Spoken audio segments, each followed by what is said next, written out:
Welcome, everybody. Sportsbook Review. It's April 18th. It's Tuesday, and this is the PuckHeads. We're talking NHL playoffs, and we're talking about cash-in tickets. Dana, first and foremost, as always, glad to have you back on with me. How did you do on the last show? Well, we were 1-0-2, and it seems like in the playoffs we have we seem to get into that push mode quite a bit, but still undefeated on the PuckHeads, by the way, but quite a few pushes. Well, it's not only that through the playoffs, it's the last 6 to 8 weeks before the playoffs where you started heating up the ice, and I see no reason for that to slow down. I'll tell you what, though, there's a couple series that have I'm just scratching my head, and obviously I think I'm going to hear the same from you, one of them being Anaheim and Calgary, and then, of course, who saw Nashville being up 3-0 on Chicago? Any thoughts on those series, and does Ottawa have Boston's number? Well, Micah, that's very interesting about Ottawa and Boston, and I would love to get somebody's opinion on this, or actually somebody could answer the question why the Boston Bruins were such a huge underdog. And, of course, this series is far from over, but as big of an underdog that they were, and the fact that they did not win a regular season game against the Ottawa Senators, I was shocked to see this series price. And, of course, you know, sometimes you see that and you feel like, well, maybe somebody knows more than you do. But I've stopped thinking that way in the National Hockey League because these guys just simply do not watch the league. And the fact of the matter is the Boston Bruins have been overpriced all season. So I was a little surprised. But then I go back to thinking, well, this is the way it's been all season. So why should this be any different? Okay, now there's one team I'd be remiss if I didn't talk about them because you've had a good feel on them. And the one thing that I remember you saying specifically is this team is about a year away. Next year, they're going to make some noise. Well, by God, they don't believe in the word loss. I'm talking about Toronto up 2-1 over Washington. All right, there's only been 3 playoff games before last night's played in Toronto in I don't know how many years. Do you think that place is rocking and rolling right now after that overtime win? I know it is, Mike. You can hear them come through the television. I mean, the one thing going into last night's game that I stayed away from was the fact that, you know, these are a bunch of kids playing on probably the biggest spotlight they've ever played in their life, and not probably about it. You know, the Toronto, which is considered the mecca of the National Hockey League, you know, I just wanted to see one game played by this team and see how they reacted to that spotlight at home. And they reacted beautifully. I think Washington is in big trouble, and obviously it's easy to say that when you're down in the series. But Toronto has nothing to lose. They're playing free hockey. They're playing their system. And, you know, once again, here comes the Washington Capitals. Just cannot find that extra gear against teams that they should probably have no problem beating. And here we are in the playoffs, and we're going, once again, we're saying what's going on with the Washington Capitals. Yeah, I personally, Dana, think it's time to dismantle that team, and I mean that Ovechkin all the way down. He's not a Stanley Cup winner in my eyes. That guy, he may be great in individual stats, but when it comes time to put it together like some of the old guys back in the day, the Wayne Gretzky's, he couldn't even carry their jockstrap, and I mean that with all due respect. All right, here's a team also, and again, talking about Toronto, if I'm correct, there's 9 guys on that roster that never been to the playoffs before. And I think Washington, and again, I don't know if it's coaching, if it's the front office, there's just a jinx on that organization. All right, but what is it about that team that goes, okay, yeah, they don't have any playoff experience, we got this? Or is it the other way around, and these 9 guys say, like you said, we've got nothing to lose, let's go out there, let's throw everything out there on the ice, and let's let these guys know that they're in for a hell of a hockey game.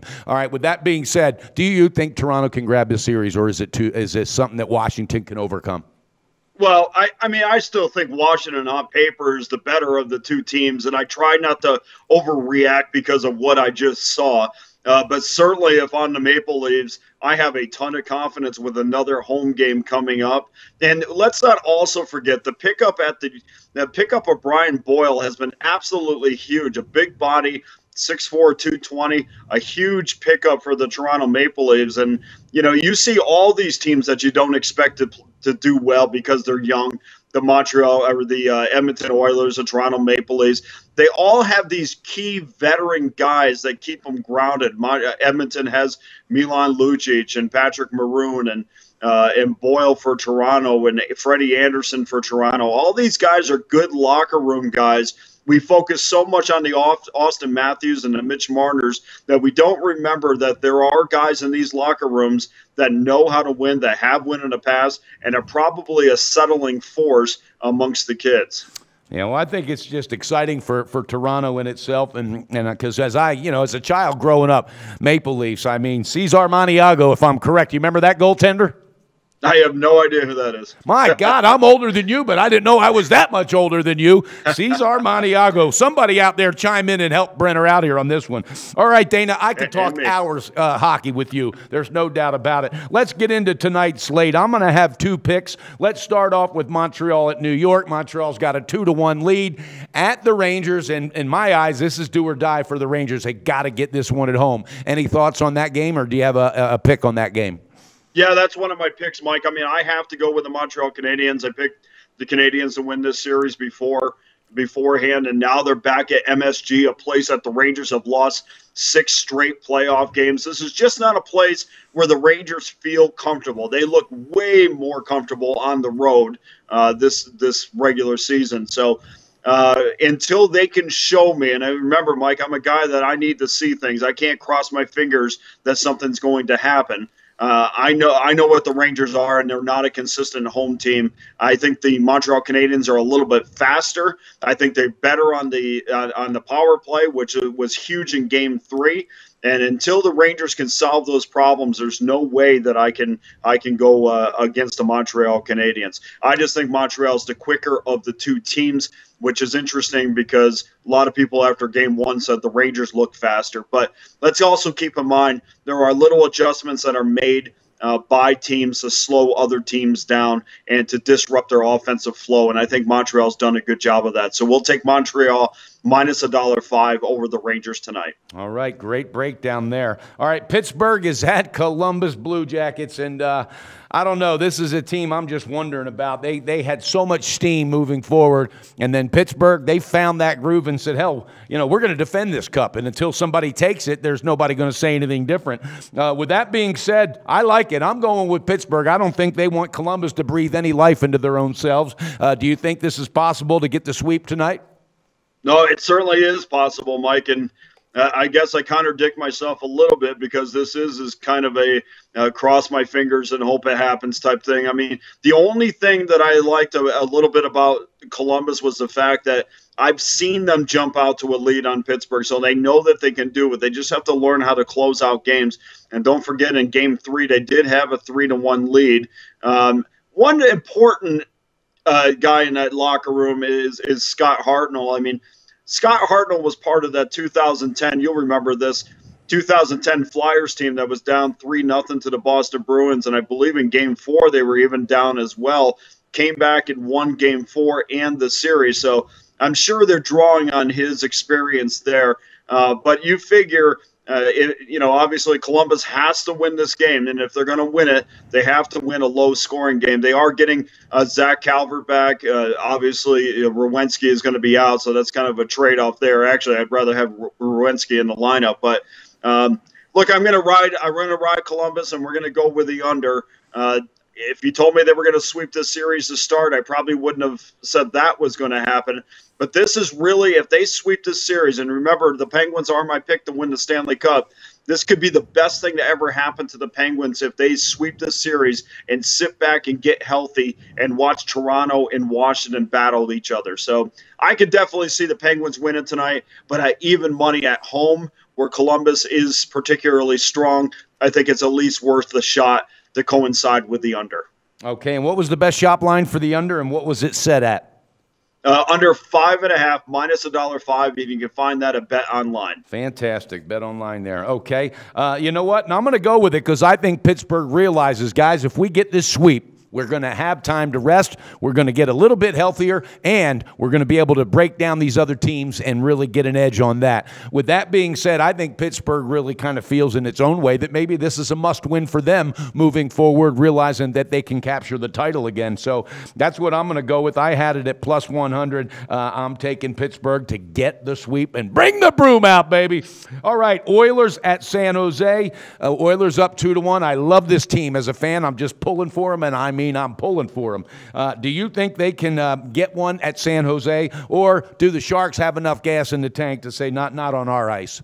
No, I definitely think they do. And Mike, these again, my Western Conference pick to face the Penguins in the finals. I think they're the one thing I love about the Oilers is they seem to be able to play at any style that you want to bring out. Now, it took them a game to kind of get over the defensive style that San Jose wanted to play, a little bit more smash mouth hockey, and they said that's fine. In game 2, we'll come out and play that as well. And they beat San Jose at their own game. And I think one of the ways, if I'm the Sharks, I'm thinking, well, we've played smash mouth hockey. We have tried to open it up a little bit, and Edmonton can certainly play any style. And we said before the series, you stop Connor McDavid and you stop the Edmonton Oilers, and that's really just not true.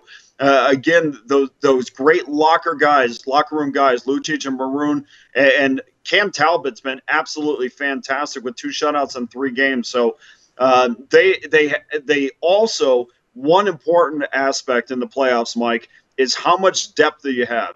And we have seen the Pittsburgh Penguins with their depth have some tremendous success, and the Edmonton Oilers have also showed off a little bit of depth as well. So I think that's helping them against the San Jose team that just looks tired to me, and they look tired at the end of the regular season, and I think they're carrying that through the playoffs. Well, I'm going to be pulling the trigger on San Jose tonight. I mean, there's 7 goals total that have been scored in 3 games, so there's no offensive explosion coming from either side. And I think San Jose will get the win tonight with their defensive style. I, again, see a low-scoring game, but I'm going to go ahead, and even though I'm pulling for the Oilers as a fan, I'm going to pull the trigger on San Jose, and what I also feel to them is a must-win, and I got it at -115 at 5 dimes. So that's my second and my last pick. What else do you have for us, Dana, before we wrap this up?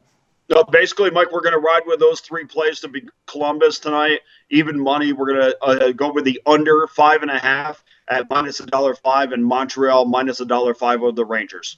Okay, well, fantastic. Viewers, you heard it. Dana Lane is absolutely just on a tear. I see no reason why it's going to stop. Make sure you check out his articles at SBR on the webpage, and also check out Dana Lane at Dana Lane Sports on Twitter and at DanaLaneSports.com for his website. Dana, give a little plug about your website and tell us what you do there. Yeah, not as much as I would like, to be honest with you. Good help is hard to find, but certainly you can find our package prices there, and there is some information in relation to the NHL, but mostly everything that we do is online, either at Dana Lane Sports or at Dana Lane NHL on Twitter. All right, well, we appreciate it. All right, viewers, let's continue to cash those NHL tickets. Come on back, as we're going to be back in here tomorrow doing it again, and then we're going to come to you on Saturday as well. All right, Dana, thanks so much for your time. Let's get it done again tonight on the ice, and let's cash those tickets, buddy. Hey guys, thanks for tuning in to our channel. Now, we've put a lot of work into producing all these free videos, so please help us out and keep all our content free for you forever by simply liking, sharing, commenting, and subscribing. Now, not to mention, a visit to our industry-leading website will warm the hearts of all our SBR employees, especially myself. Now, the links are over there to the left, so do check those out. Thanks for watching.